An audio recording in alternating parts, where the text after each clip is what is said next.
Every time I pass by the park, I remember the murder of Declan Flynn. Declan Flynn was set upon by 5 men, including a youth. He was savagely beaten, unconscious, and left mortally wounded. Especially when I pass by in the train, because you can take a leisurely view right across the park and you can actually see the scene. And it all comes back then. Some things you don't forget. It's the first time I've really talked publicly about Declan. It's very difficult to actually try and understand how somebody can do that to another human being. It really was just a case of the strong beating up the weak. And they did it because they were able to do it, because they thought he was different.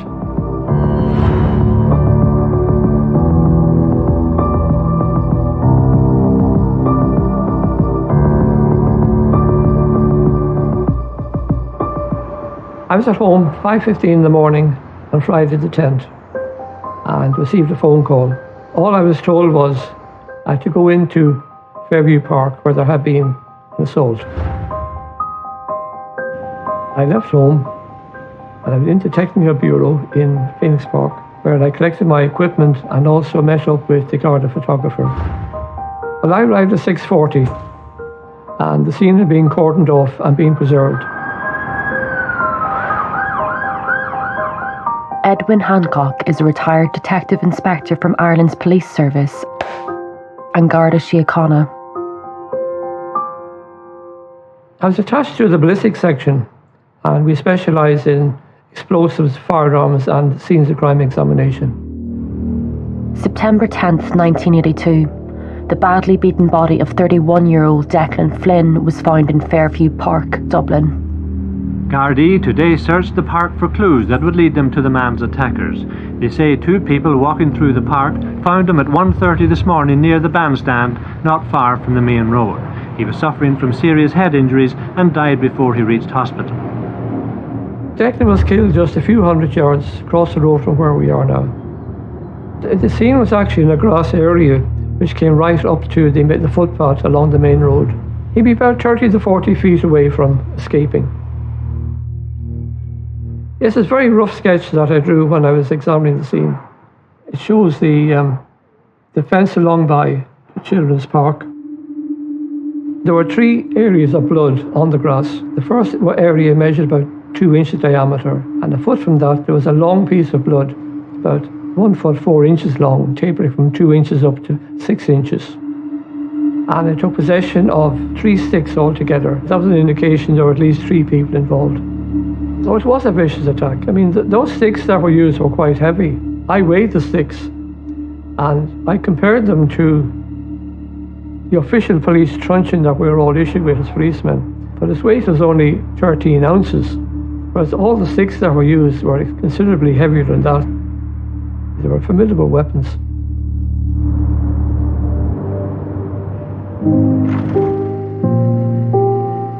It was a very busy house with 9 children and mum and dad, so there was always a lot of coming and going and friends calling. It was like a train station at times. My name's Gabriel Fay and Declan was my older brother. I'm Lorraine Crowley and Declan was my older brother as well.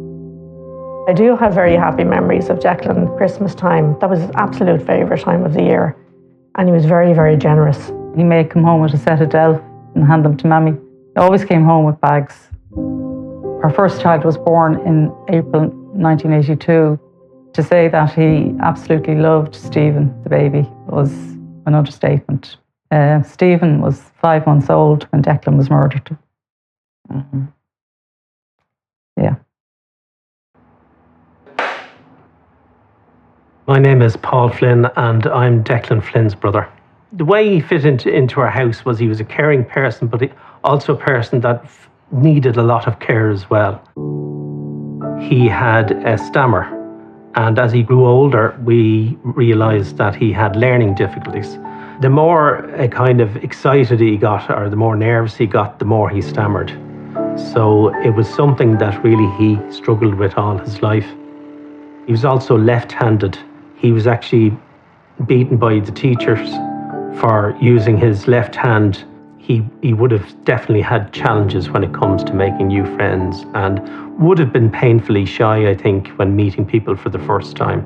He definitely needed extra help, and my mother was very, very good to him. She put a huge amount of effort into helping him, and to be fair to him, the love she gave him, he returned that love to her as well.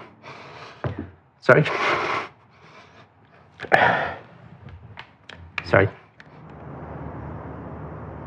I can remember the day very well. It's one of those days that will stick in your mind forever. We heard on the radio news that a man's body had been found in Fairview Park, and we were just remarking, gosh, that's not very far from here, really. Came home that evening from work, and Mum was at home. She had been in town that morning, and it was only when she came up from town in the early afternoon she realised Declan hadn't come home the previous night and his bed hadn't been slept in. And she was quite upset. She was cooking dinner, but she was quite upset. She said, "Did you read the paper?"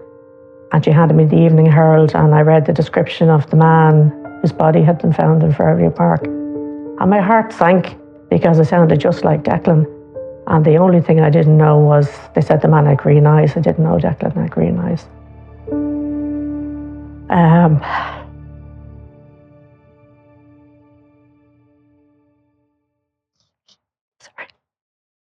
Eventually, my eldest brother, Chris, and my sister, Miriam, decided to go up to Blanchardstown, and they met a guard up there. He brought Christopher in to see the body. When Christopher saw him first, he wasn't even sure if it was Declan, because he was so badly beaten. I'll never forget the sound that came from my parents. It was like something left their bodies. I think it's a kind of a sound only a parent can make when they lose a child. Even though he was an adult, he had a lot of childlike features, and he was one of those vulnerable people that needed protection.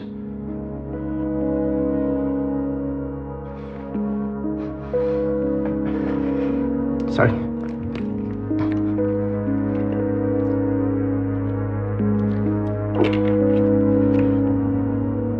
Declan's injuries consisted of either black eye, very badly swollen, his cut underneath here, his nose was grazed, and he had 1 3/4 inch cut here in the back of his head. He actually died from inhalation of his own blood. The knees of Declan's trousers were grass stained. The indication that he was on the ground when he was getting beaten. Yes, we checked for defensive injuries and we didn't see any indication of them, which would tend to suggest that he was completely overpowered and didn't have a chance to defend himself. And he must have been absolutely terrified. He died a horrible death.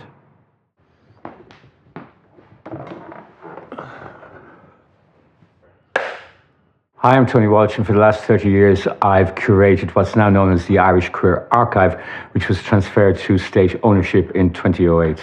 It only came out in 1979, and the LGBT civil rights movement at that point was in its infancy. As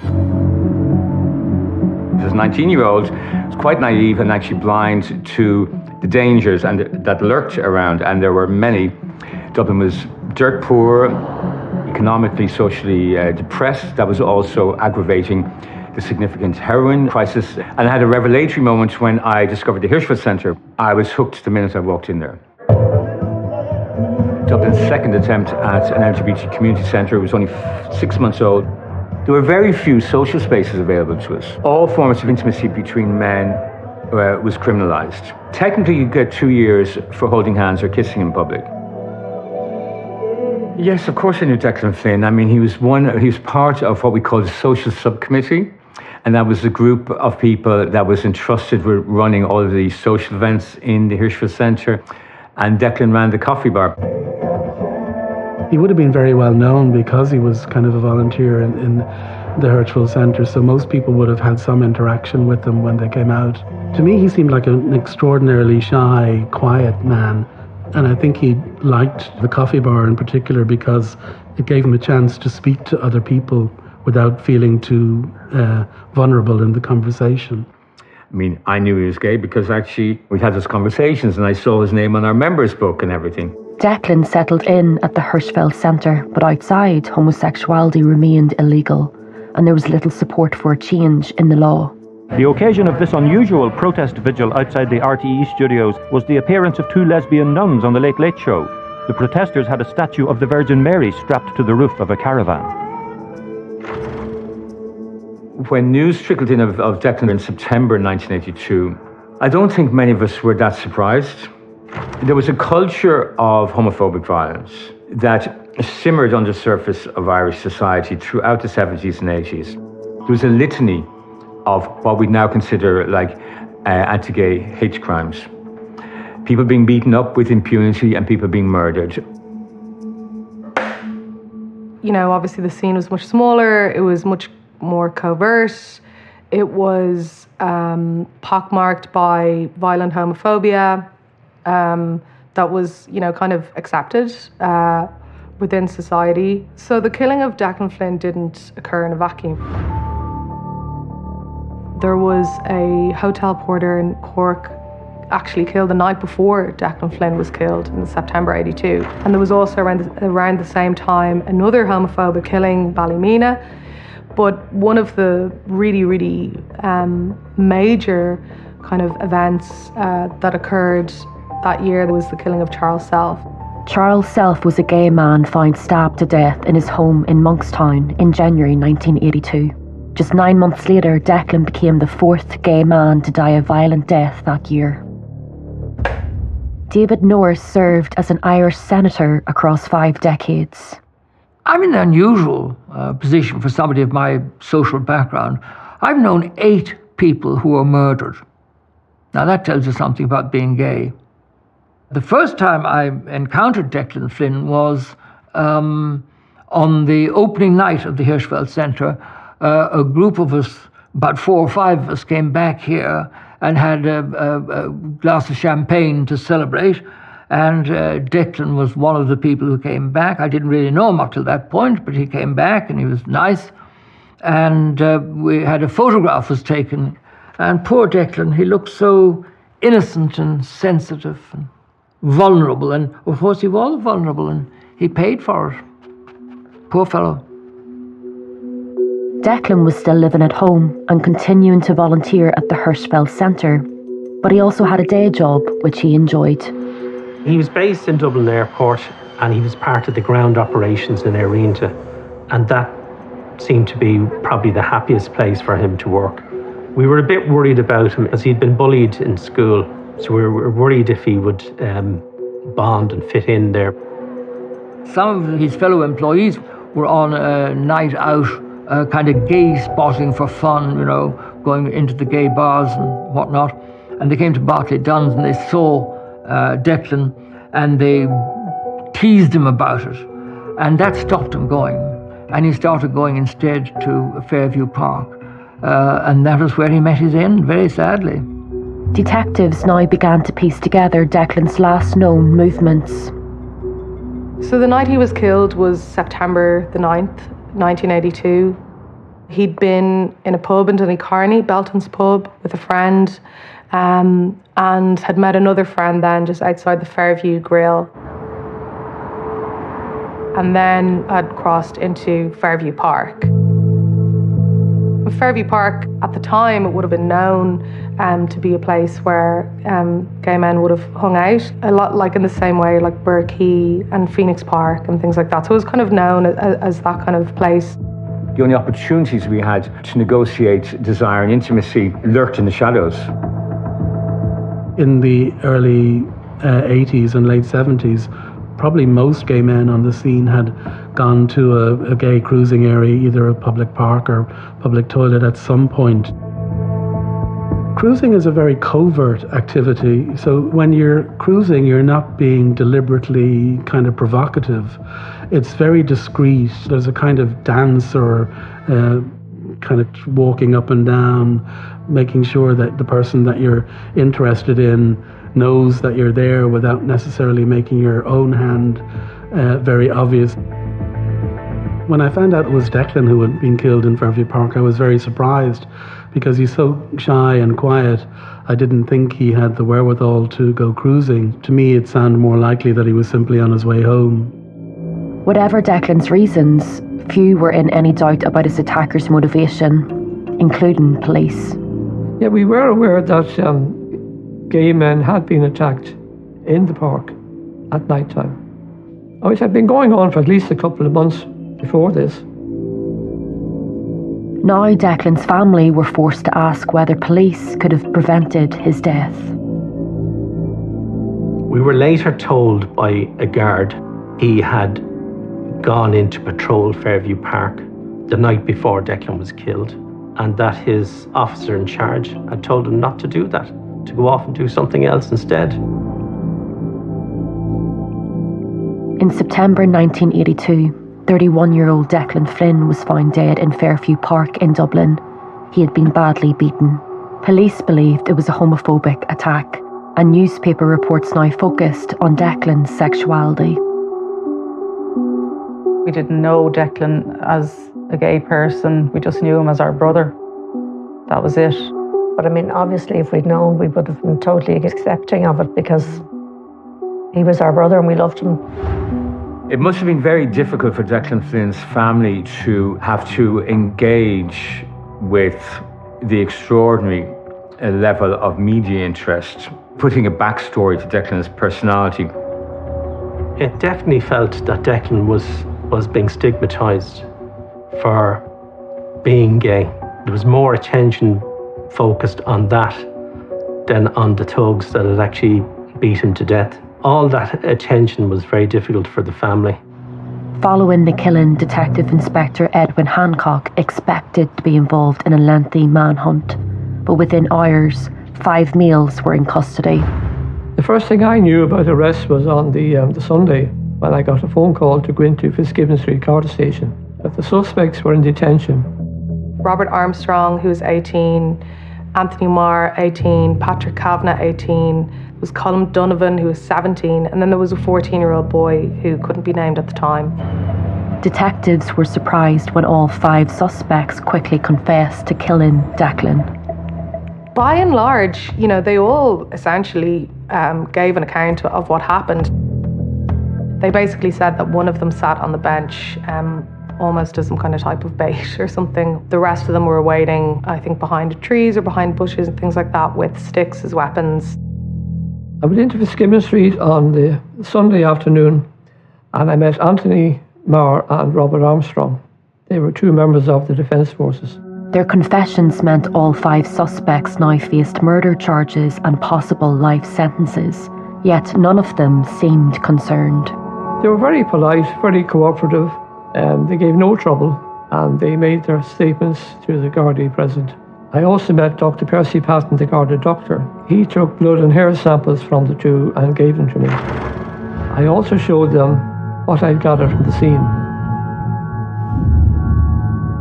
One of them said that he recognized the 6.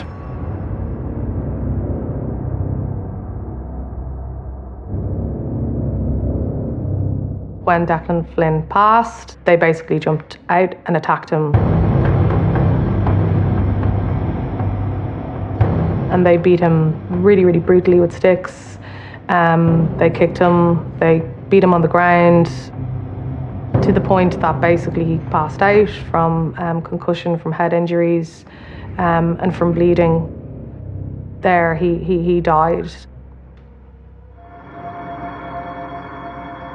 They were totally cooperative and very friendly, and there was no sense of hostility from them.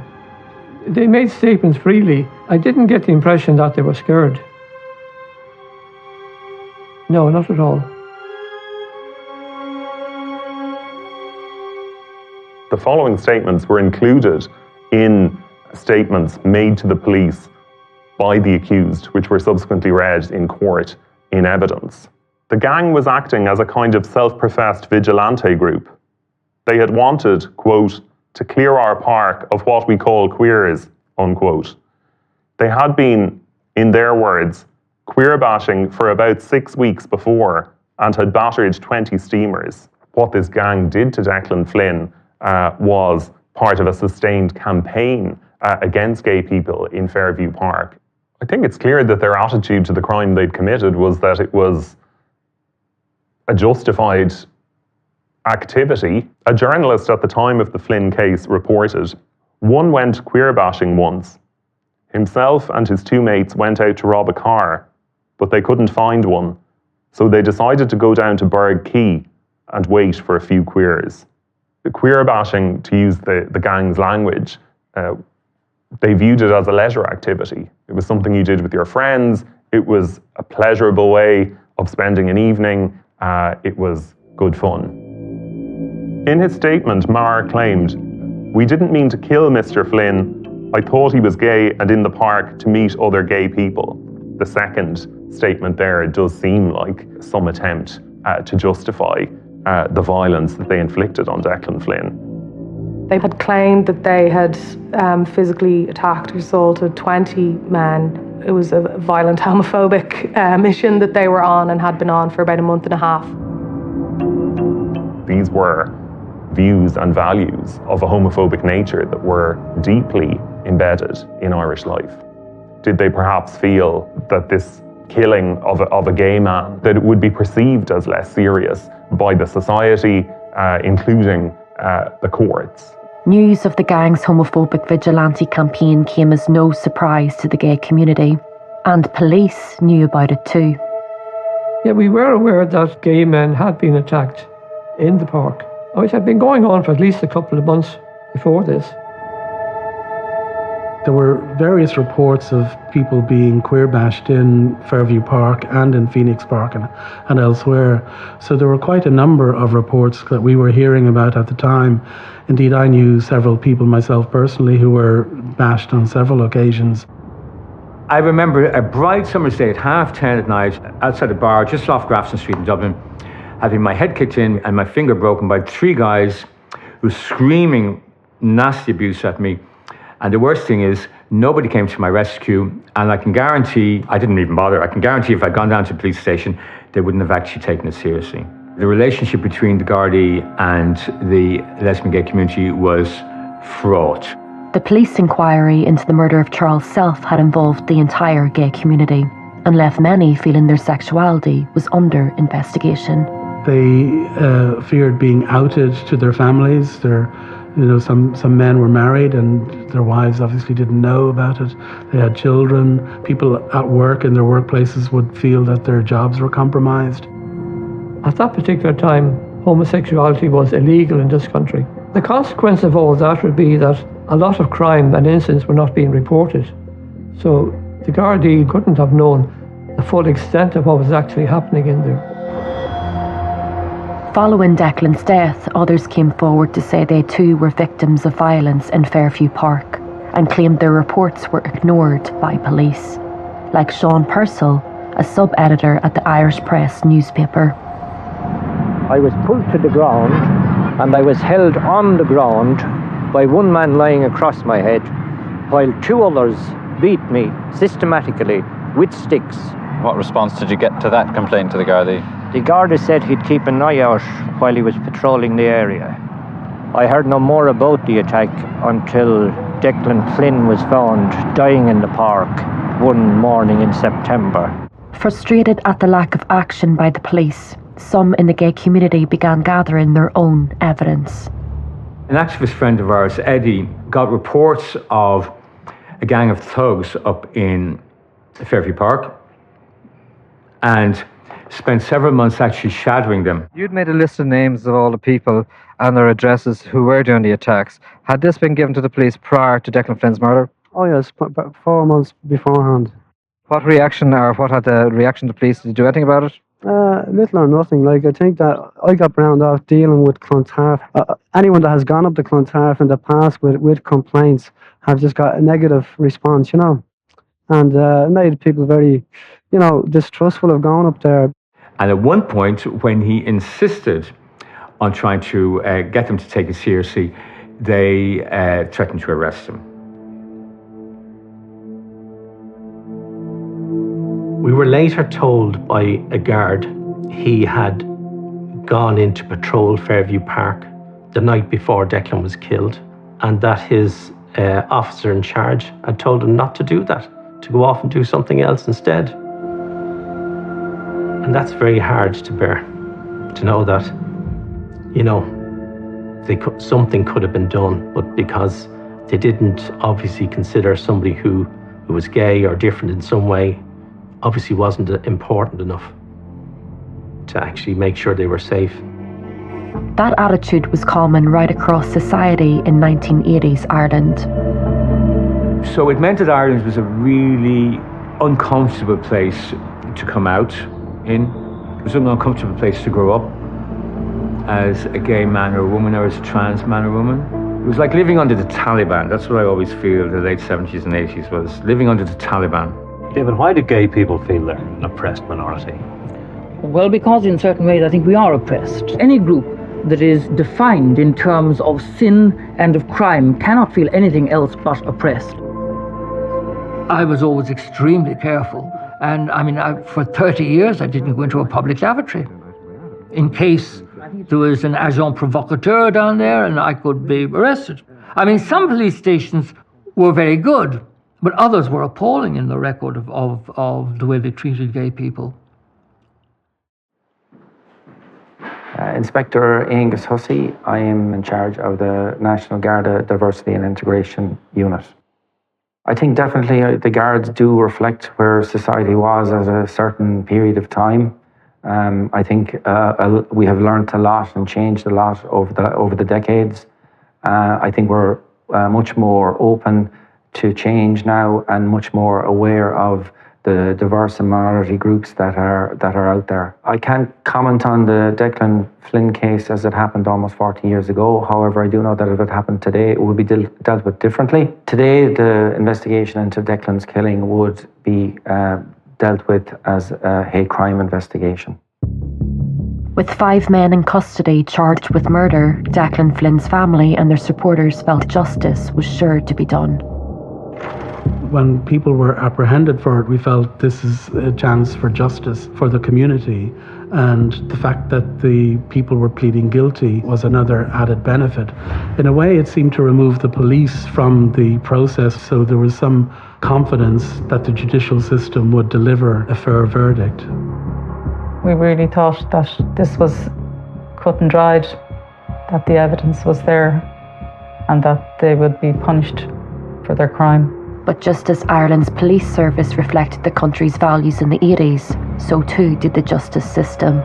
The Declan Flynn case highlights that the climate in which criminal trials are conducted matters. Criminal trials can be influenced by the atmosphere of society, by the values of society. The law on murder and manslaughter hasn't really changed. The law on sentencing hasn't really changed, but our values as a society have changed. That's a very important thing to consider when we look at criminal trials. Ireland's social values came to bear on the trial when Declan's killers offered a plea. The 5 suspects in the case were initially all charged with murder, but 4 of them pleaded guilty to manslaughter. The 4 were Robert Armstrong, Anthony Marr, Patrick Kavanagh and Colm Donovan. They admitted to attacking Declan, but claimed it was manslaughter as they never intended to kill him. The Director of Public Prosecutions accepted this guilty plea. It was a controversial decision that meant 4 of the 5 suspects would now not face a murder trial. At a time when one couldn't be sure that a jury of 12 people would take seriously a murder charge against somebody who was present in a known gay cruising area at a time when homosexual acts were against the law. Perhaps the DPP was concerned that if it went to a full murder trial, that a jury might actually acquit them, and that would have been an extremely bad result. And so only one of them went on trial for murder. The trial of the youngest, the 14-year-old, went ahead. The 14-year-old was never named because of his age. From the start, Edwin knew that the forensic case against him was weak. I remember he was being defended by Mr. O'Higgins. O'Higgins wanted to know, could the forensic evidence link his client with the scene and with the murder. So I told him no, it couldn't be linked. So the 6 could be matched to the beating, but none of that could be linked back to any of the suspects, because we didn't have DNA back in those days. Meanwhile, barristers for the accused claimed the 14-year-old had not played a significant part in the attack. It would seem that the 14-year-old's defence basically was that he had a very minimal role in what transpired, that he was behind a tree while the others inflicted the main blows to Declan Flynn's body, and that although he hit Declan Flynn, he hit him on the behind, and that wouldn't have been a material cause of death. Before the jury could even consider whether the boy was guilty of murder, the judge, Mr. Justice Gannon, intervened. He withdrew the murder charge from the jury, which is something that a trial judge can do. It's part of the function of a trial judge to withdraw a charge from the jury if he or she feels that there's insufficient evidence. On the basis of the newspaper reports, with no great explanation as to why the murder charge was withdrawn. The judge actually instructed to the jury that he not be found guilty of murder due to insufficient evidence, and he was found guilty of manslaughter. 4 men and 1 child were now guilty of killing Declan. It was up to Mr. Justice Gannon to determine their sentences. I asked for time off from work, and my colleagues in the bank tried to persuade me not to go down. But I just felt I had to go down because I wanted to see what these people looked like. I wanted them to look like monsters, but they didn't. 1 defendant appeared for sentencing wearing his Irish Air Corps uniform, and there was no shortage of support for the defendants. We had priests giving character references for the killers. We had the killers themselves vindicating their behaviour by positioning themselves and declaring themselves anti-gay vigilantes, and that went unchallenged in court. All 5 were guilty only of manslaughter, but could still face lengthy jail terms. On a conviction for manslaughter, a judge has a very wide sentencing discretion. So a judge can impose on conviction for manslaughter any sentence up to and including life imprisonment. But what happened next was really what instigated or doubled down, I suppose, on the horror of the event.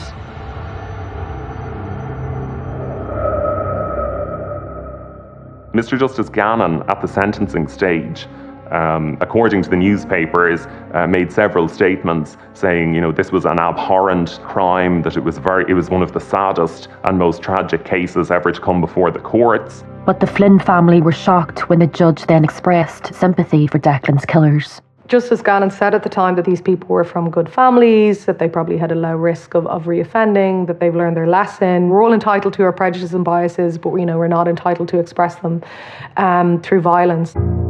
The words Justice Gannon used when he was summing up were the ultimate insult to my family and my parents, and to Declan. I'm sure there's plenty of killers come from good households. That wasn't what he was charged to do. He passed a number of sentences. They were of varying lengths, up to and including 5-year sentences. Crucially, all sentences were suspended. I was so naive at the time. I didn't know what 5 years sentence suspended. I had to ask my brother, what does that mean? And he said, they're getting off. And I could not believe it. I wanted to shout up something and protest, but I just wasn't brave enough to do that. We were absolutely devastated. The 3 of us just walked out of the courtroom and out into the foyer of the 4 courts, and the prison van was parked outside on the quays. But obviously, those killers weren't going in it. The judge released them just with a warning, a slap on the wrist. I mean, that effectively, to my mind, was a license to kill gay people. I think it's difficult to conceive of any circumstances in which a death, a killing committed in a premeditated fashion by a gang would result in a suspended sentence. And I think that forces one to consider, if Declan Flynn had been an office worker taking a shortcut through a park at night and had been killed in similar circumstances, would those sentences have been as short as they were, and would they have been suspended? I think not. Nobody who takes another human being's life should walk out the door when they've deliberately set out to cause them harm. Nobody should actually end up walking out the door if they've done that to another human being. For the Flynn family, the sentences were a denial of justice. For the gay community, it was a call to action. When the sentence was handed down, it wasn't a surprise. We were on our own, and we had to do something about it.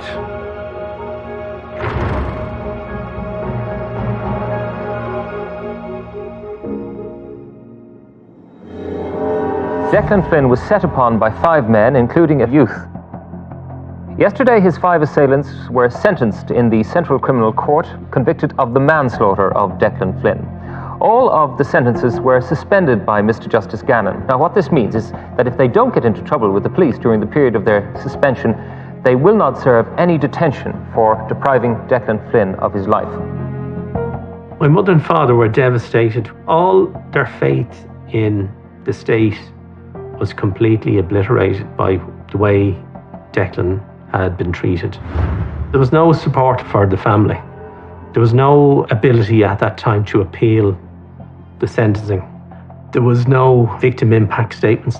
When the court case was over and we walked out the door, that was the end of it as far as the state was concerned.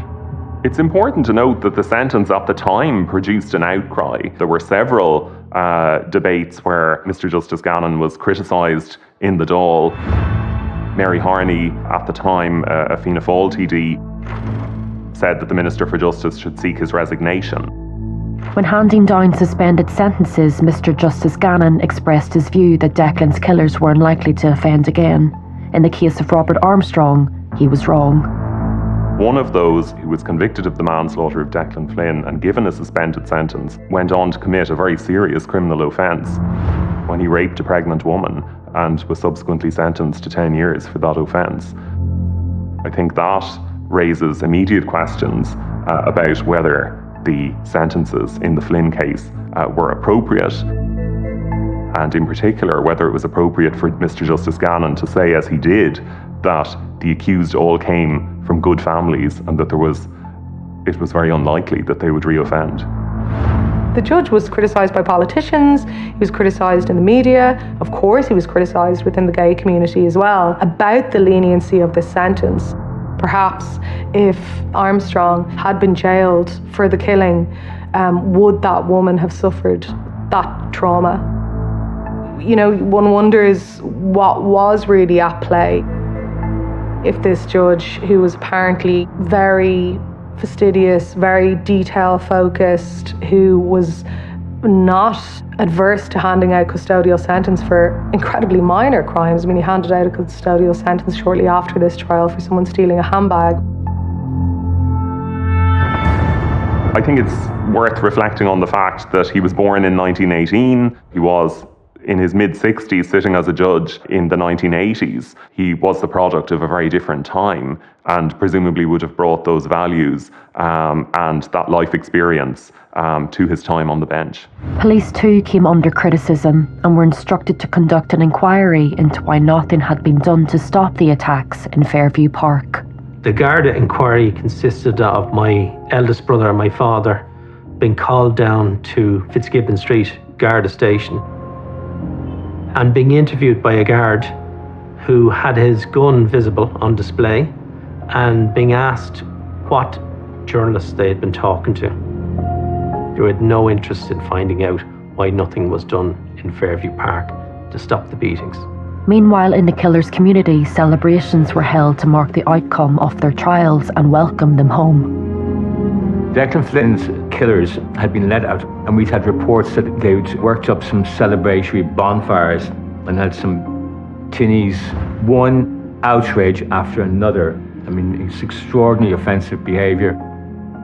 Ireland has failed us, you know. We're on our own. And we had to do something about it.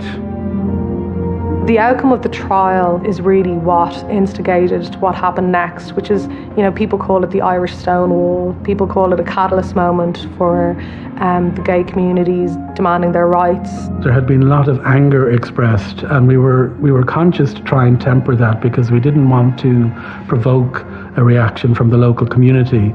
So the focus was really on a protest against violence against gays and women. Instead of going to the usual sites, we would take the protest out to Fairview Park where the killing had happened.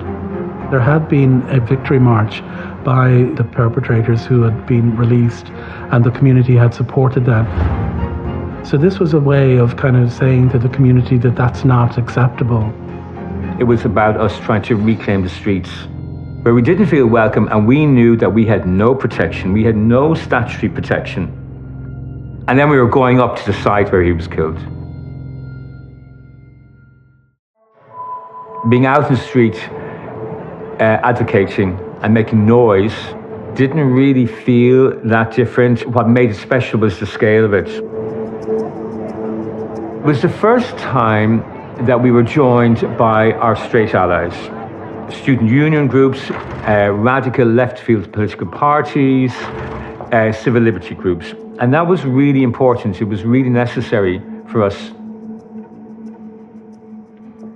I'm going to get really upset.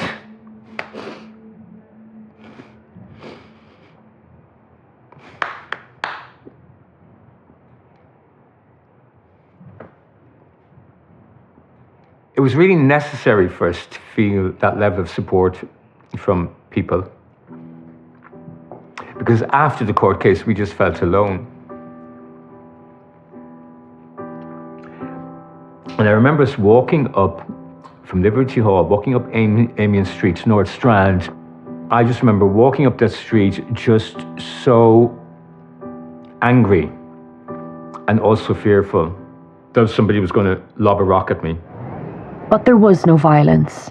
Instead, the protesters were met with open public support. It's been such a show of solidarity, it's just incredible. I'm amazed so many people turned up, and a lot of local people turned up, and they were in favour of what was going on. This was very good. The reason we're here today, protest against violence against gays and women. When you have an incident like somebody getting killed, it is, in many cases, the only way in which an issue like this will be raised publicly, and in which gay people will be taken seriously and their rights will in fact be respected. Really kind of marked a new type of mass visibility. So you're really seeing like a group of people not only react to an injustice, but actually begin to build the beginnings of a mass movement around that. The message was now also heard in the Irish Parliament. But it was the first time in 1983 where we actually heard politicians in both houses of the Oireachtas actually addressing our needs. There was that glimmer of hope that maybe Irish society was on board with us. Declan's killing helped make gay rights a national issue. Campaigners hoped to force a change in the law and legalise homosexuality. That fight was led by David Norris.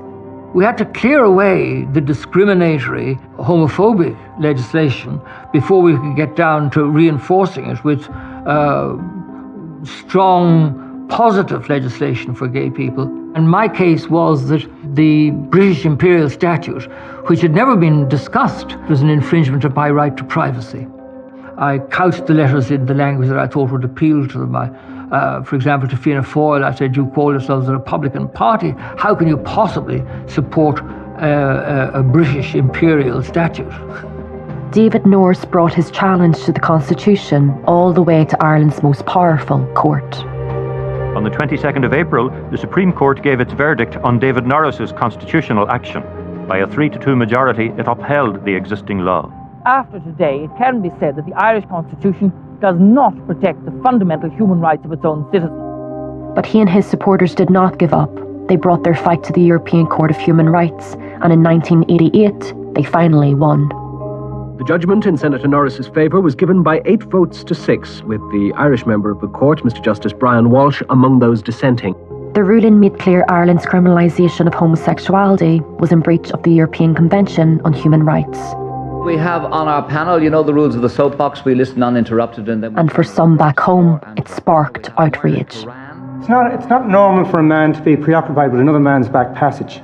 And let's face it, this is what the Homosexual Male Act is about. I mean, that's ridiculous. That's quite insulting. But support for legalising homosexuality was becoming increasingly mainstream. I suppose the quick answer is, what about men who are besotted with women's front passages? Is the quick answer there?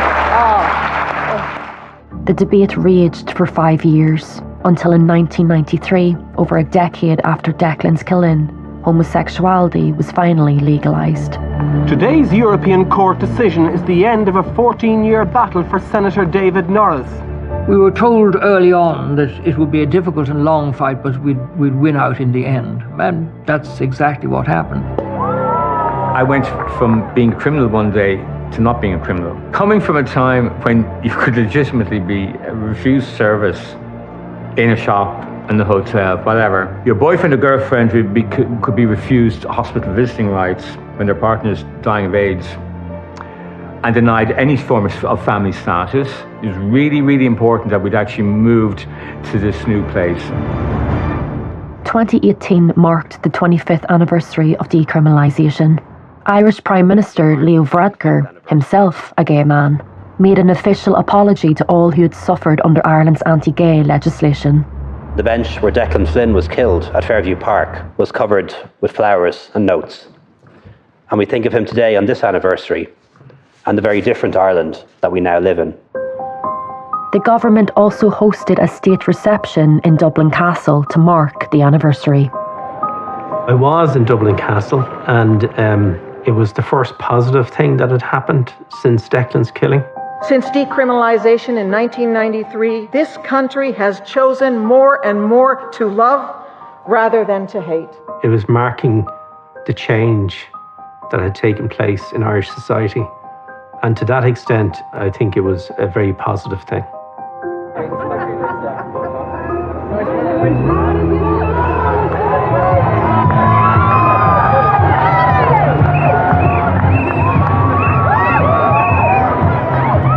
I've seen Pride develop over the many years from the late 70s until today, and it's amazing to see the difference over that amount of time. I mean, back then we kind of gathered in fear and trepidation. We weren't sure what the response would be, particularly in the Fairview March.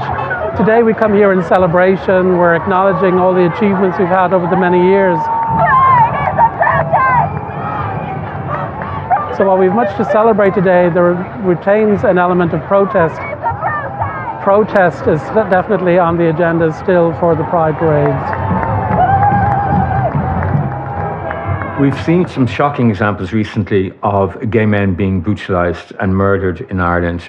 The vigil held outside the town hall was attended by hundreds.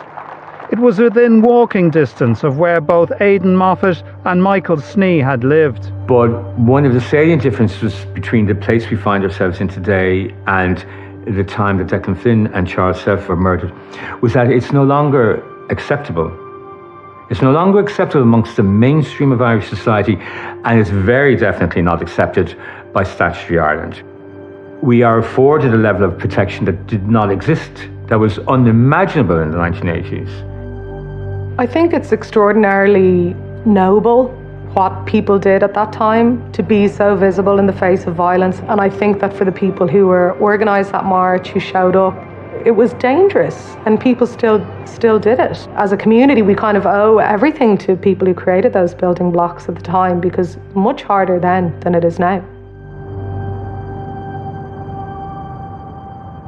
It's an extremely important milestone in the LGBT plus story in Ireland.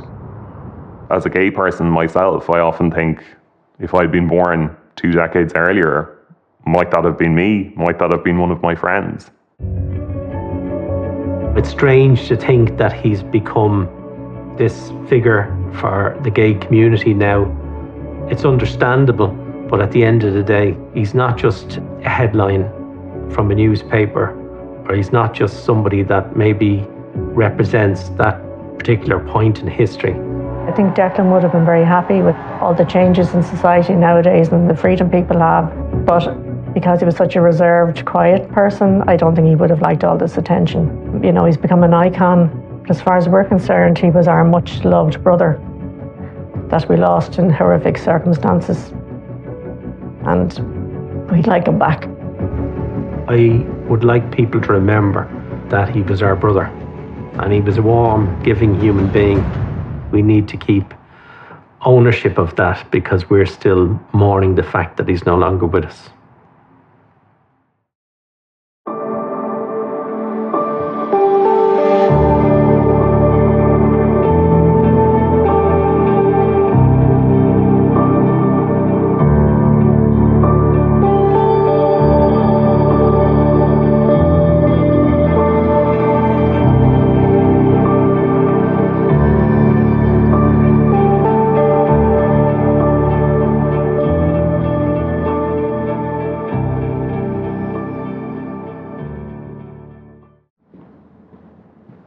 My name is Richard Thornton. I'm a detective superintendent in the PSNI's Organised Crime Branch. Been in the PSNI just over 23 years. I suppose it goes back to primary school, the old cops and robbers type thing. That's what attracted me to it. People don't just get up one morning and decide, I think I'm going to rob an ATM. They knew what they were doing and they knew the areas very well. Some of those machines can hold over 100 grand. It was a huge challenge for us to cover that big an area with a finite number of resources. This was going to get much, much worse. It takes the number of these attacks this year alone to 6. The 14th, the 16th, the 18th. 24 ATMs. The groups were nicknamed the Hole in the Wall Gang.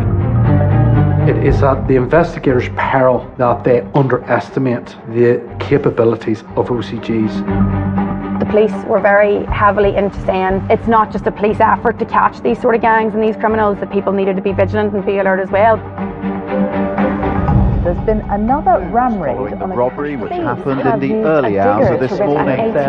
We had no days off, no rest days. Large digger was also used to steal 2 cash boxes. The pressure to bring this to a conclusion was immense.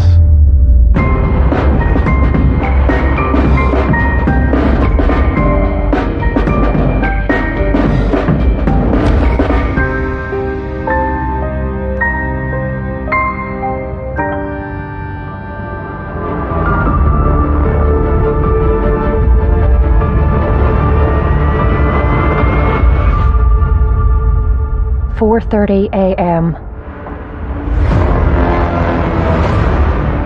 A stolen digger enters the forecourt of O'Kane's filling station.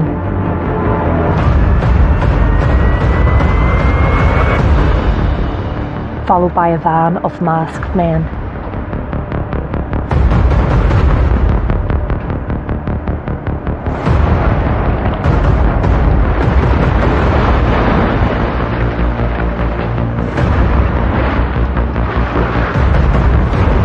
They used the digger to rip an ATM machine out of the shop wall, leaving a trail of destruction in their wake.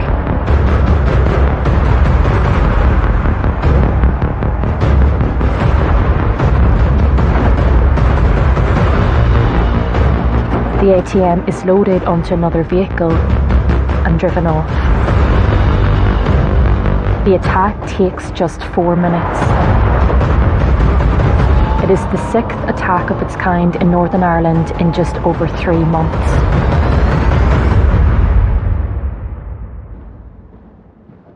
In investigations like these, which are very, very fast tempo, you don't know where they're going to strike next, you've got to have a solid plan.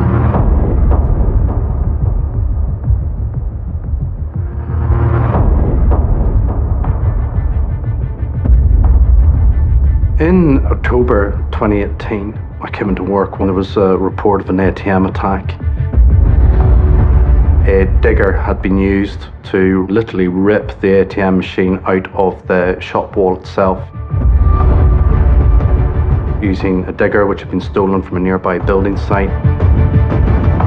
CCTV showed 2 masked men driving a BMW and towing a trailer that they later used to carry the stolen ATM from the scene. It was clear to me that this was a very well planned attack, that the individuals concerned knew exactly what they were doing, very skilled in using the digger, but also very forensically aware, given the lengths they went to, which included setting fire to the digger on the petrol forecourt. They had absolutely no regard whatsoever for the safety of anybody. Their only concern was to conceal any evidence that they may leave behind. All in, they were gone in under 2 minutes. The ATM they took with them was filled with cash. The men left the local shop in ruins. The vehicle and trailer used in the attack were found burnt out nearby. Well, our colleagues in CID were tasked to the scene, along with crime scene investigators. The first steps was obviously the preservation of the scene and examine it for any forensic material that might be left behind. However, on liaising with my colleagues in CID, it was clear that there was no forensic opportunities left, certainly not in the forecourt, or definitely not in the digger or the vehicle and trailer that were stolen either. So at that time, the trail was ran cold very, very quickly. Cash machine thefts were on the rise in parts of England. Richard was worried this could be the start of a new type of crime wave in Northern Ireland. Organised crime groups from here interact with organised crime groups from there. And there's normally a lag. And so my concern was that those attacks would happen here at some point, particularly in the run-up to the autumn and winter months, where you have very short days and very, very long nights, because nights are the criminal's friend.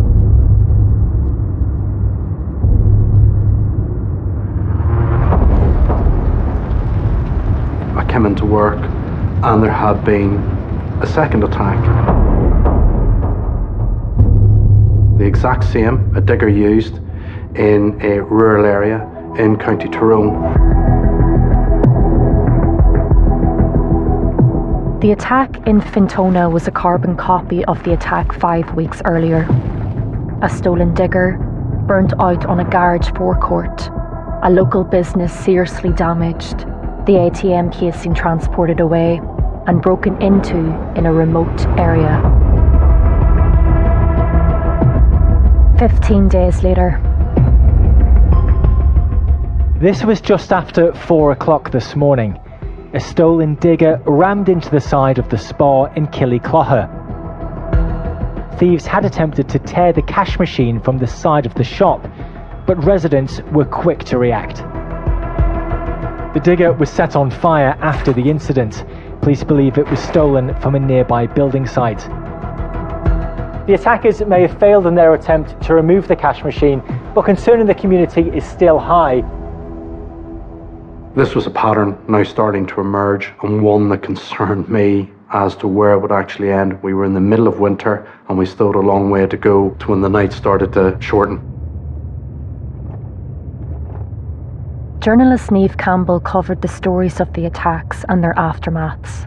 Where I'm actually from myself is a small area in Tyrone called Killyshall. It's very, very rural. I think we actually only have one ATM machine there.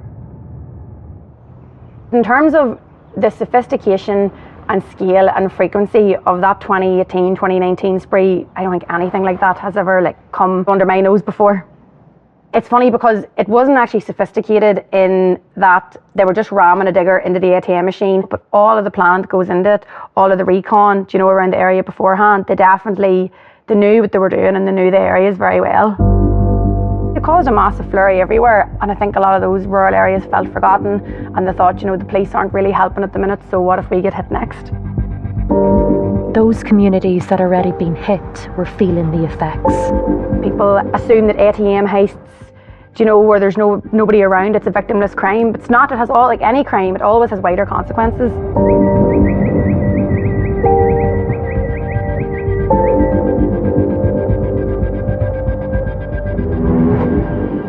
Feeling sick just when I heard it at the start, but we'll get past it. We'll keep going. You work hard, you build a business up here. It took me 3 years to get the bank to put the ATM in, and for guys to come in the middle of the night and take it out in a matter of minutes, it's very frustrating. The problem with all of this is the local community is affected because the banks have closed and the ATM is used here by many people. There's nothing to stop someone from doing this again to any other premises and any other businesses. So the business should watch out, Given the pressure that police were under from the public at large to bring these to a halt, I knew that we had to take a different approach, something the public could see, something that would bring pressure to bear immediately on those groups that were responsible for this. In just 4 months, criminals had carried out 3 successful raids with great precision. Richard believed this was the work of a professional organised crime group, or OCG. The PSNI's organised crime branch is a proactive policing branch which go after organised crime groups, or as they're more commonly known, organised crime gangs, who are involved in different levels of serious crime. It is quite intense. The appeal of these crimes for OCGs was obvious to Richard. The main reason is money, and they need money not just to line their own pockets, but also most of the organised crime groups are involved in drug trafficking, and you need money to purchase drugs to bring it into the country and facilitate the bringing in discreetly or without detection the drugs into the country. Given the level of criminality involved, a specialist task force was set up, not only to prevent further cash machine thefts, but also to disrupt the OCG's other criminal enterprises. OCGs themselves are very much like a jigsaw puzzle. Some are 100-piece jigsaw puzzles, some are 1,000, and some are 10,000. And so it's a very complex policing environment which we find ourselves in, and becoming ever more difficult and challenging to disrupt.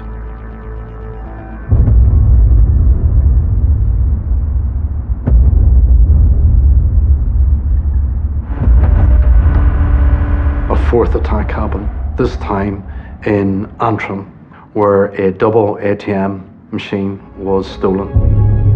A large digger was also used to steal 2 cash boxes. Those ATMs were stolen, again, very, very efficiently by the group involved. And they made good their escape very quickly after that. The thieves were in 2 stolen vehicles, one of which was found burnt out nearby. And the pace of the attacks increased dramatically. What surprised me was that on the day after that, a further ATM attack occurred. Forensic officers looking for clues following the robbery which happened in the early hours of this morning at this petrol station just outside Moira. Police believe a number of men were responsible. The highly skilled and well-organised attacks left no question that detectives were witnessing a crime wave run by professionals who had the upper hand. When an OCG plan an attack like this, be it an ATM attack, a robbery, or a cash in transit robbery, they will always have lookouts, they will always have a getaway car, they will always have a plan. And this was no different. The digger ripped the ATMs out, placed them onto a trailer and drove off, and the other individuals involved, of which there were several, got into various other vehicles and make good their escape. I think this is whenever they started to get a bit more cocky and they thought, we'll just hit places up in quick succession. Geographically, they're very close to each other. The robbers smashed this stolen digger through a nearby fence before ripping the ATM out of the wall. They then set the digger, as you can see, on fire. Considerable damage done to the shop itself, which temporarily forced it to close. Immediately, this became apparent to me that this was going to get much, much worse. ATM attacks were springing up across Northern Ireland and the Republic. In Northern Ireland, there's been another ram raid on a cash machine. Most of the raids have happened in rural areas using mechanical diggers to try to pull the ATMs away from the wall, but police still have no idea who's behind the attacks. Almost every attack required in-depth knowledge of the surrounding area. Well, my initial instinct on this was that they were local. When you carry out any attack, you always plan your escape just as well as you plan the attack itself. Therefore, you tend to commit such an attack relatively close to where your base is, so you can get away, get the ATM away, get the money out of it, then retreat back to your home without police or anyone else knowing who you actually are. The local knowledge of the area is shown by the thieves, and the spread of attacks across Northern Ireland and the Republic left Richard convinced multiple gangs had to be responsible. A hole in the wall where a hole-in-the-wall cash machine used to be. It's becoming a regular occurrence in Northern Ireland. It indicates to me that there's a series of copycat raids going on where criminals recognise that in a matter of minutes you can take something like £120,000 out of an ATM this size, and it's absolutely scandalous. But Richard needed more information. My first action was to go through all of the information that we had, but also to get that community intelligence that we needed to clearly identify who was responsible and to report suspicious activity. The task force appealed to the public. We will continue to do all we can to catch those responsible. Tonight again, we will have local police patrolling areas which could be vulnerable to an attack, and detectives remain dedicated to investigating the thefts that have taken place. I assure you this remains a key policing priority. As a result of appeals to the public through various media releases, our community intelligence picture started to increase dramatically. It confirmed that there was more than one gang. There was one in Antrim, there was one in Tyrone, and there was one in the South Armagh, South Down area. Gardaí chased the gang operating in Monaghan and Louth. My focus was on the Antrim OCG. They were the most prolific, they were the most efficient in many ways, and the tempo with which they were carrying out attacks was starting to increase. Richard and his team now established a profile of the gang responsible for the attacks and an understanding of how they were operating. People don't just get up one morning and decide, I think I'm going to rob an ATM, and do it very, very skillfully.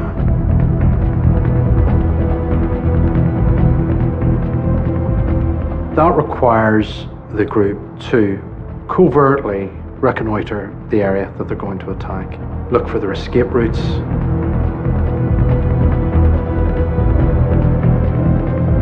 They need to be familiar with those surroundings, so if police do come, they know where to go to. They have somewhere to go to.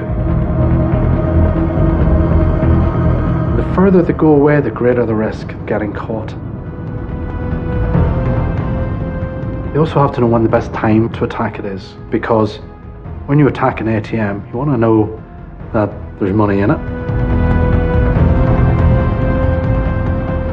They were sussing the places out before they went. They were sitting outside the shops during the day. They knew when the ATM machines were filled up. Some of those machines can hold over 100 grand. So they were making sure they were getting the maximum amount that they could.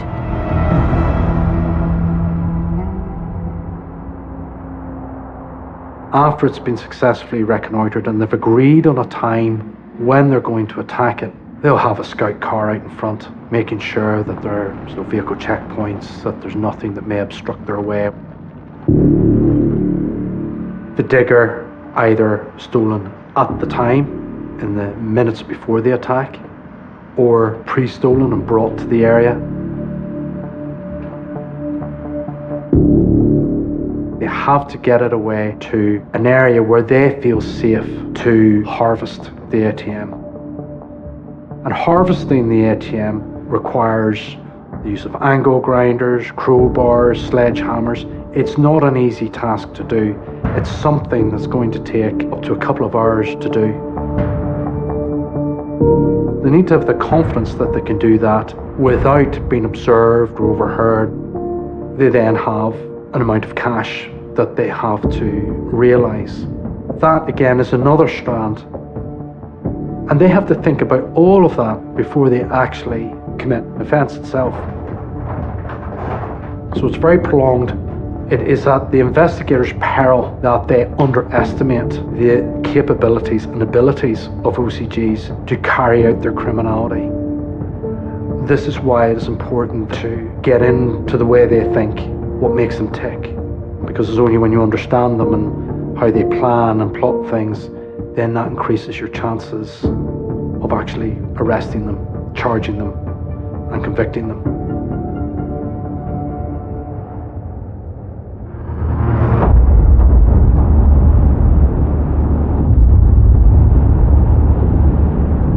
A bank was targeted in Newton Abbey. That makes it 6 successful ATM robberies using diggers since January. Again, coming at bank holidays, they knew it would maybe be quieter on the roads, but The cash machines would be totally full. Literally exact same again.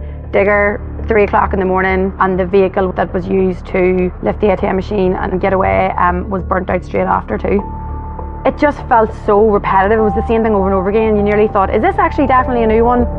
This was the fourth attack carried out by the Antrim OCG. Attacks were becoming prolific across Northern Ireland. The thieves were in 2 stolen vehicles. The robbers smashed this stolen digger through a nearby fence. It is, they're stealing thousands of pounds on a regular basis. The thieves have escaped with this ATM. The case remains unsolved.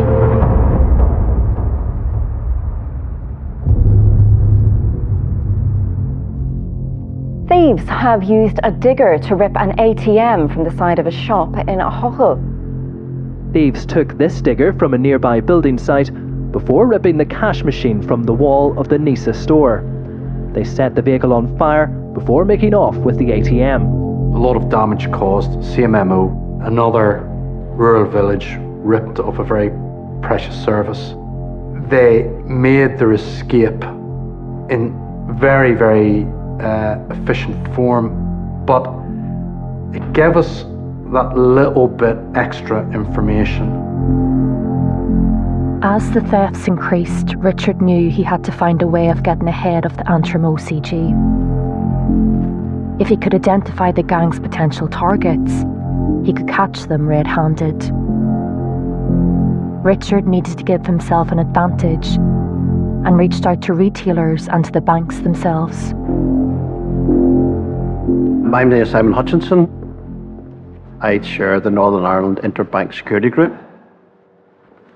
That group consists of the heads of security of all of the banks in Northern Ireland, the post office, cash carriers, Safer Cash, who look after basically the financial institutions across the United Kingdom. We all realised, okay, this is now a major, major issue. We were very fortunate that the detective superintendent in charge of the organised crime branch invited the group to come to his headquarters, and he was going to give us a full briefing.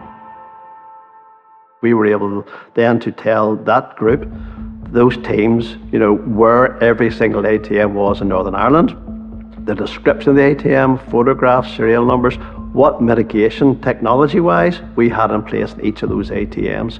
And by the end of that meeting, we were able to identify circa 900 ATMs in sight, and that actually blew the superintendent away. Surveilling 900 cash machine sites across Northern Ireland was an impossible task. So with that, I applied certain criteria and essentially traffic light all of those ATM machines into red, which I considered high risk, amber, medium risk, green, low risk. And that allowed us then to focus, but also to get us ahead of the groups that were responsible, to increase our chances of catching them.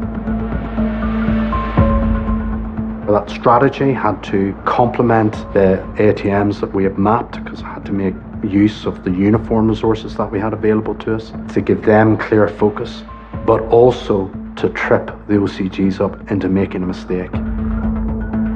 Our business owners understood that and give us bigger budgets to spend more money on the mitigation of the high-risk ATMs. Richard was also going to need all the help he could get. His task force alone couldn't monitor all at-risk cash machines in range of the Antrim OCG, nor did they have the local community knowledge of neighbourhood cops. He looked to the newly appointed district commander for Antrim for her specialist expertise. It was a new start for me, a lot of responsibility, a significant number of officers and staff to lead and to manage. And I was aware at that time that the numbers of ATM thefts was starting to increase across the country. I took on the role of coordination of the local policing response for what we call North Area, which is 4 policing districts. So a large swathe of the country that we were trying to prepare a very visible response and deterrent to the ATM thefts that were occurring at the time. It was a huge challenge for us to cover that big an area with a finite number of resources. what we actually needed to do is to maximise pressure on these individuals. It requires partnership and an understanding from the public. It's the only way to resolve these in the long run. Richard knew Sue Ann's help could prove a turning point. My role essentially was looking out into the community. So we were looking at prevention, provide that deterrent, a reactive capability, which was essentially around having police officers, high visibility patrols in vulnerable areas, and then also that community engagement and that reassurance. It was very important that we got the public on side. There was a lack of community intelligence being received by ourselves. There was a lack of reporting on suspicious activity, but also a lack of understanding as to the impact that this was having. So that was something that had to change in order for ourselves to get ahead of this group or groups and to stop them from doing it.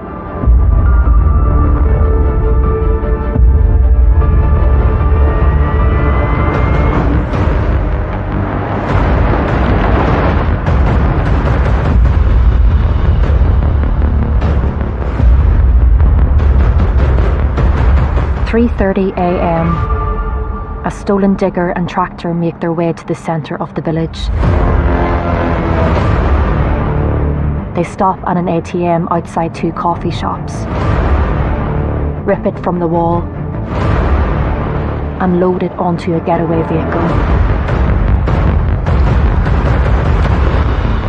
They set the other vehicles on fire and make off in the direction of Portrush.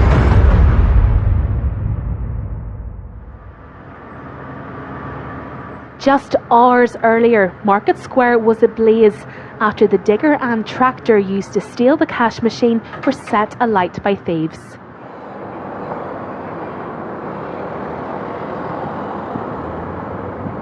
I was the owner of Lily's at the time of the ATM robbery. My name is Jeffrey McKillop. I'm a local lad from the village of Bushmills. All the shops are locally based. There's no multinationals here apart from the supermarkets. So it means any money that's generated in the village goes back into it. The night it happened, of course, I was at home and I got a phone call early morning saying, look, you better get out here, something bad's happened.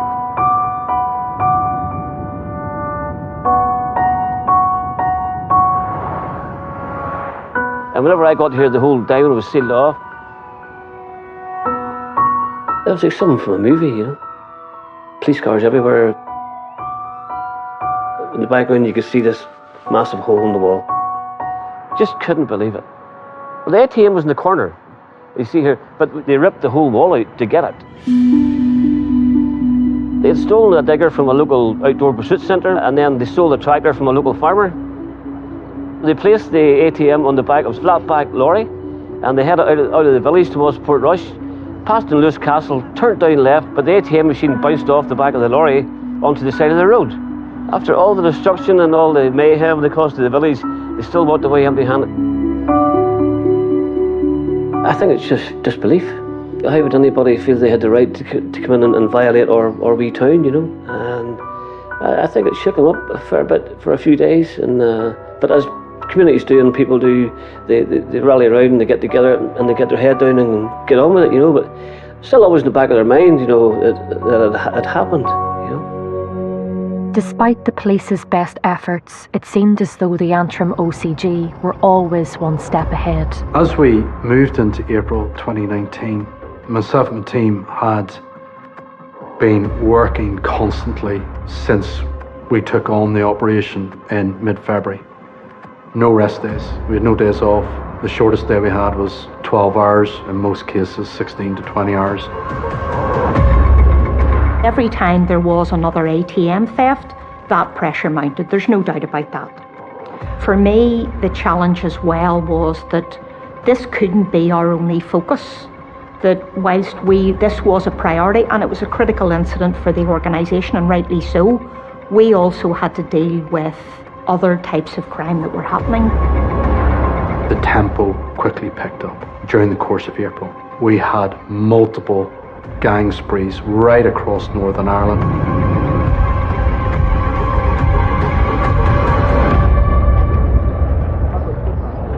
It was a very high pressure situation for us all.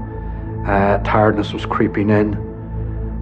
Exhaustion was creeping in. It was deflating, personally deflating, but equally I knew that we were close. Unfortunately, these individuals were evading us, and that was frustrating. Richard needed more intelligence, but time wasn't on his side, and there was a problem. The police were very heavily into saying it's not just a police effort to catch these sort of gangs and these criminals, that people needed to be vigilant and be alert as well, but very hard to do whenever it's happening between the hours of like 2 a.m. and 5 a.m. in those really rural areas where there's not a lot of light. And for some of the public, their sympathies lay elsewhere. A number of years previously, we had the financial crash, and there was almost an air that this was a Robin Hood type crime, that they were stealing from the banks, to quote many of the social media posts that were put up, and that the banks deserved it. They weren't holding anybody at gunpoint, they weren't going in and terrorising the staff. And again, I think that's why some people were saying it was a victimless crime.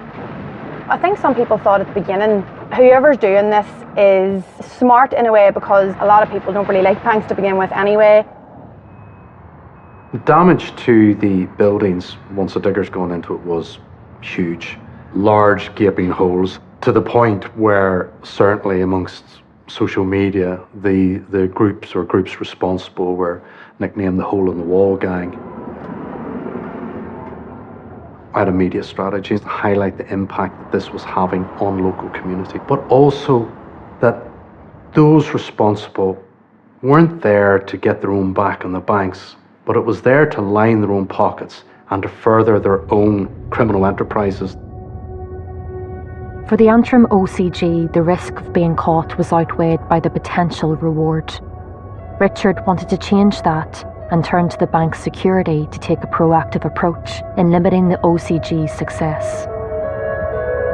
What we were able to do was something very, very simple, was reduce the cash holdings in some high-risk ATMs and put a sign up, a simple sign up, due to ATM attacks in this area, there has been a reduction in cash holdings in this ATM. Now, the kickback was, unfortunately, over weekends and bank holiday weekends, the cash ran out.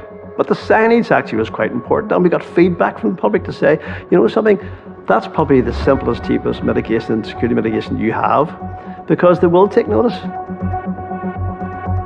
We were spending thousands and thousands of pounds on other technologies and mitigations, but a simple sign, and none of those ATMs that had signage were ever hit. The cash loss, initially there was some significant numbers, but because of course they were fully loaded at that stage before we started to defund the ATMs. However, there was only, I think, one, maybe two that were sitting in six-figure loss. The cash loss was insignificant compared to the collateral damage.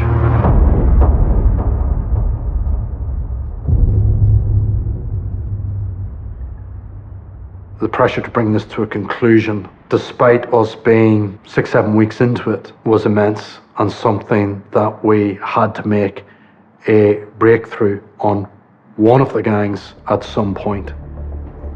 While the Antrim OCG was continuing the attacks at pace, intelligence had been slowly trickling in, leading to a breakthrough. Jamie McConnell, David McClurkin, Kenneth Clark, and Gary Kincaid. The four names were no surprise to me. The men were well known to police. They were indeed from the local area. It all made sense. And then some of them were very adept and had experience in using diggers. When you have it narrowed down, you've got to find out every minor detail you can about how they live their day-to-day lives, what makes them tick, to get yourself into the best position that you can to make it stick when you do arrest them and you want to charge them. You're balancing that with all the other pressures, and that is why ultimately myself and the team had worked 62 days in a row. That is what was required. The Antrim OCG had been meticulous and had left no forensic traces at any of the scenes. Richard knew he was going to have to catch them in the act. but this meant officers potentially being put directly in the path of danger.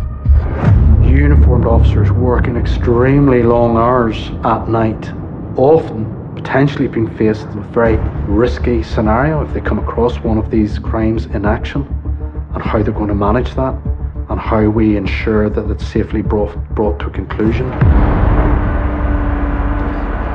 A police officer's natural instinct is always to run towards trouble. If something's happening, they want to stop it happening. However, when it involves a large piece of heavy plant machinery and you as a police officer are standing in the way of their escape route, that was where my concerns became very real. However, Richard had been developing a plan.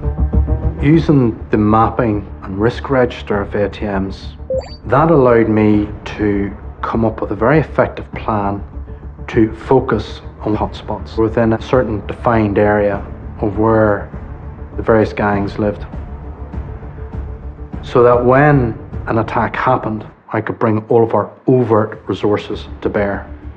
I knew it was only a matter of time before they were going to make another attack. The nights were getting shorter. They were greedy. They wanted as much money as they can.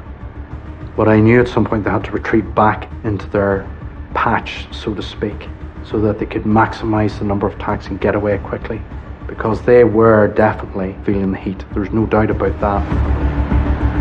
I knew that they were out wrecking various sites, and it was a case of which one are they going to pick. Richard wanted to keep his uniform resources close to the sites of the most at-risk ATMs. He believed deploying them to the scene as quickly as possible would force the Antrim OCG into a mistake, and he didn't have to wait long to test his theory.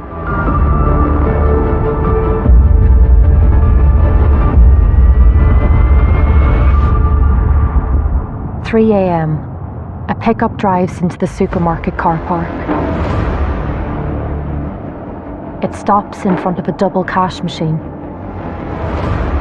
2 men get out. They meet a tractor towing a digger, both stolen from nearby.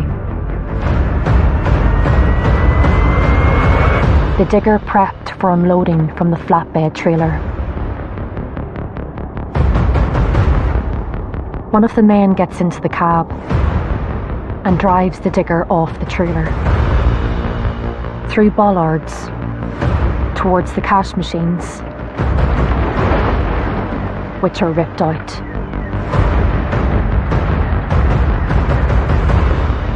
The tractor is set alight.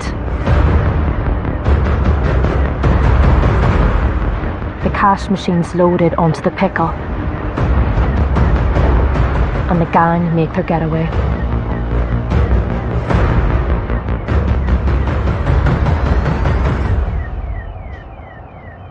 That dreaded phone call that I got so many times in the early hours of the morning, Ken. It was a double ATM attack, and I activated the plan. Everything that I could get, I threw at it. And it was so intensive that in a 3-hour period after that, I took and received in the region of 130 phone calls on 2 work phones that I had, not including the police radio I had as well. What we quickly established after the Ballymena attack happened was they had driven to another location in a rural area with the ATM machine, and they had another car planted, which they got into in an effort to get away. We nearly got them. The police descended on it. We had other measures in place that allowed us to lead us to that car. The patrol car landed just as they were making off. One of the guys actually, pulled down his trousers and mooned at the police. This was whenever I suppose you could pardon the pun, the wheels started to come off, because they'd burnt vehicles, they jumped out of their getaway vehicle, all the rest of it. But this is whenever they started to, I think, really taunt the police. Yes, they got away, but they were lucky. Robbers left the scene with the 2 cash machines on the back of a pickup truck, but when police caught up with them, they abandoned the vehicle and the machines in the driveway of a nearby home. They escaped on foot.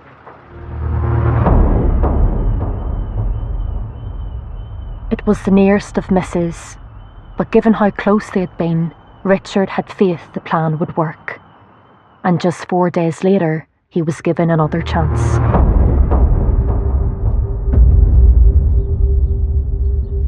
The phone rings again in the early hours of the morning. There's another attack. And this time it's on the Tully Road near Belfast International Airport. Nuts Corner, again, very rural area. The owner, he had woken up, I think, in the middle of the night, around 3:30 again, just as the digger, whatever was used to actually get the ATM machine, just as it was being set on fire. Again, within the catchment area that I had mapped out. And again, it was, let's throw everything at this. The words that the controller said to me on the phone was, we've got runners. And that's when I knew we have them. As the arrests came in, the names didn't mean a thing to me. As night moved into morning, we quickly established that these weren't the gang. It wasn't the Antrim OCG that Richard had been looking for, but others working in the same area. We made a series of 27 searches that day. As a result of that attack, we were able to ultimately charge the 4 that we had arrested with that attack.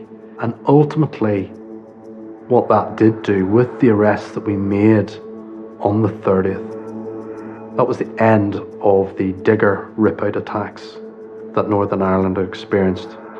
It was curious, but just suddenly stopped. I knew, and I had anticipated this because the nights were very, very short at that stage. Although the task force had made 4 arrests, Richard knew the Antrim OCG members were still at large. The question for me was, were they wanting or willing to chance their luck again? And I knew they would. In keeping with tradition, criminals will adopt the approach of, let's have the heat die down a little bit, and then we'll go back and do it all over again. I knew what they were up to. They had a good idea what I was up to, but I knew they would come at it again, and I would leave them a surprise for when they did. While the attacks ended with the brighter nights, the task force worked tirelessly, enhancing ATM security and securing heavy machinery and farm equipment. So you've got a multifaceted approach that you're trying to employ, and that takes time. It doesn't happen overnight. There's a price tag associated with it. Richard had been in close contact with business leaders for months, ensuring they were prepared. My name is Glenn Roberts. I'm Chief Executive Retail and I. We are the main representative body for the independent retail and wholesale sector in Northern Ireland. Not for 1 minute did we think that this was over. We had to be constantly vigilant. Obviously our members upped their game in terms of taking the security procedures. Many of them created almost bunkers. They put concrete bollards in front of them. The ATM manufacturers made sure that they were looking again at the security of these machines. We were getting across to our members, please don't have these ATMs filled up at night. And to the general public to make sure they're aware of it, engaging with the construction sector to make sure plant equipment and machinery was secured. As the darker nights drew in, Richard was left to wait. It was in the forefront of my mind, the hours are going to change at the end of October. Are these attacks going to start again? Are our plans robust enough to deal with any resurgence in it? When an attack happened on the 6th of December 2019, when the dreaded phone call came in the middle of the night again, I knew immediately what it was. But when I found out where it was, then it was a case of, I think I've got them this time, because we knew exactly where that ATM machine was going.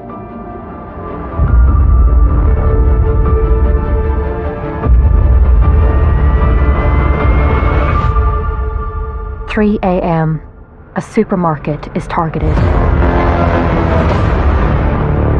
A tractor and digger, stolen nearby, are driven into the car park. They're used to remove the ATMs, which are loaded onto a getaway vehicle. The digger and tractor are then set alight. A vehicle loaded with cash machines is seen leaving the scene.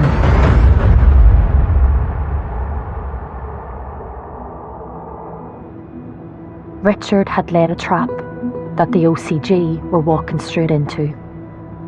The OCG has come through up into the main entrance around the back of the petrol station to the main building. And they've had a vehicle and a trailer and a digger and a number of individuals who had their identities hidden by masks and boiler suits on. This is all done in a very short period of time, in the space of a couple of minutes.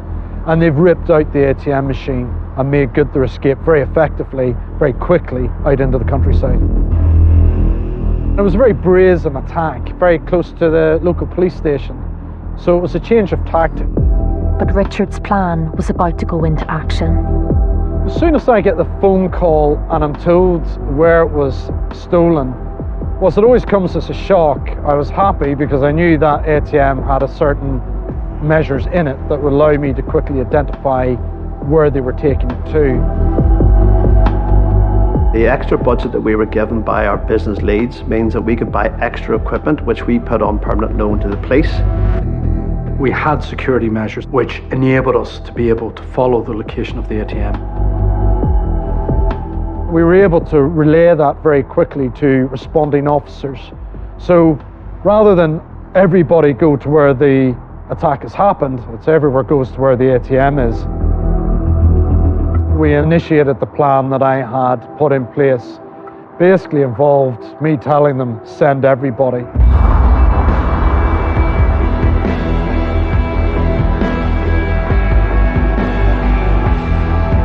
They successfully got the ATM out of the housing. They were definitely unaware of the speed with which we responded. Police crews from different parts of the police descended on here from as far away as Belfast. The ATMs themselves are heavy, so you can't travel fast and you can't travel too far along backcountry roads. Nonetheless, we were able to locate the position, direct the resources into that location. All I can imagine was that they looked up onto the dark sky and saw a haze of blue lights coming towards their location. That would have been a good shock for them, which is what they needed.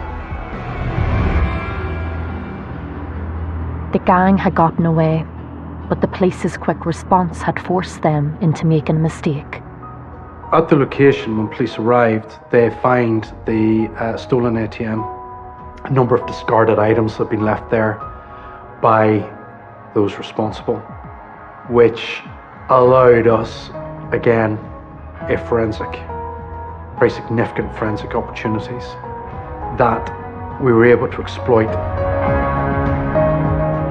We found the ATMs intact, the cash hadn't been taken out of them. Crucially, the speed of the police response allowed crime scene investigators to gather both fingerprints and DNA from the scene. With the sufficient evidence that we needed, we knew we got them. That ultimately led us to identify and arrest the members of the OCG responsible, namely McConnell, Kincaid, and McClurkin and Clark. When those arrests happened, we were obviously able to, at last, give a good news story to our communities, which was fantastic. And I think it was a vindication for those officers who'd spent hours of time across that period, quite a long period, working towards that particular outcome. So having that conversation with communities was very rewarding. It was extremely welcome news that they were arrested because it sent the signal out that these criminal gangs could be caught, and they didn't have a blank check to attack and plunder willy-nilly. But the job wasn't over. Police had to make sure they had enough evidence to convict and turned their attention to mobile phones to link the gang members to the other attacks. So for this investigation, the digital forensics was key. As technology evolves, the reliance upon that technology amongst all of us means that we literally can't go outside the door without some type of device. Now, they leave a trail, like a breadcrumb trail. And the task for us was placing members of OCGs in the particular area, in the particular scene at the relevant time, and then attribute that to those individuals, which will prove their presence at the time of the offences. We were able to prove through the use of digital forensics that the four were present at several of the ATM attacks, and that they had in fact carried out or conspired to carry out those attacks. Many followed the trial closely, including lawyer Dara Mackin. This was one of the greatest criminal enterprises in recent times, and certainly one of the most complex criminal investigations. I think the sheer size of the criminal enterprise is quite stark. This isn't the traditional thief in the jeweller shop pocketing the diamond watch. This was something of a much greater scale. This was a circumstantial case, and what that means is that maybe one strand of evidence in itself isn't enough to prove guilt. However, when you put the strands together, many threads make a strong rope. Although police couldn't charge them with every incident, they were still able to build a strong case. Those factors taken together not only proved that each of the individuals at different times were in contact with different exhibits, such as vehicles, but also showed that they were in contact at material times and also were in the vicinity of certain locations at material times. While circumstantial, Richard's case was, however, still compelling.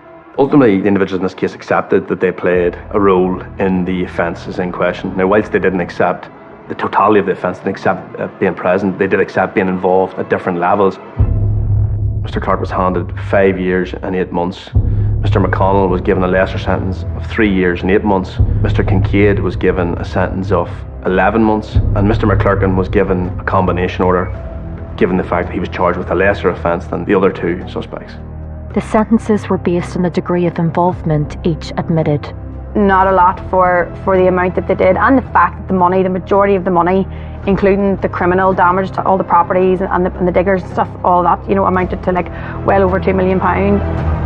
What we've seen here was very, very unique, in which the Director of Public Prosecutions referred the case to the Court of Appeal, as he felt that the sentences were unduly lenient. The Court of Appeal did increase one of the sentences on behalf of Mr. Clark, but refused to increase the sentence of Mr. McConnell. McConnell's sentence stayed the same due to mitigating factors, and the sentences of the other two men were deemed appropriate and were not appealed. The impact of losses of ATMs would have a massive impact that isn't perhaps apparent to many looking in. They bring a vital service to shops themselves, to retailers. In fact, when an ATM is put into a shop, it increases footfall within that shop by about 10%, and it enables people to have quick and easy access to their own money. A lot of those rural areas really do still rely on cash, especially the more elderly population. So a lot of those wee businesses, people maybe only go in and buy something in the shop or get a coffee or whatever because there's an ATM machine outside. So it's so vital to the local economy. These ATM machines themselves cost about 16 grand, I think, sometimes, the actual equipment in itself and replacing the walls around it and things like that. So that is how the business did suffer. You can't underestimate the stress that has on not just the business owner and indeed their staff, but the local community as well.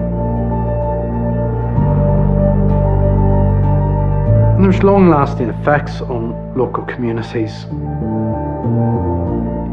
A shop in a small village or hamlet, essentially it's the heart of that very small community. And when it's put out of action because someone decided it'd be a good idea to line their own pockets with the contents of the ATM, it really does leave its impact. And to this day, you can still see the scars of it. 6 years on, you still see some shops which haven't been able to replace that ATM. From a police standpoint, however, there was still cause to be proud. Once you've got them, you're just relieved that you don't have to go, or anyone else has to go through that again.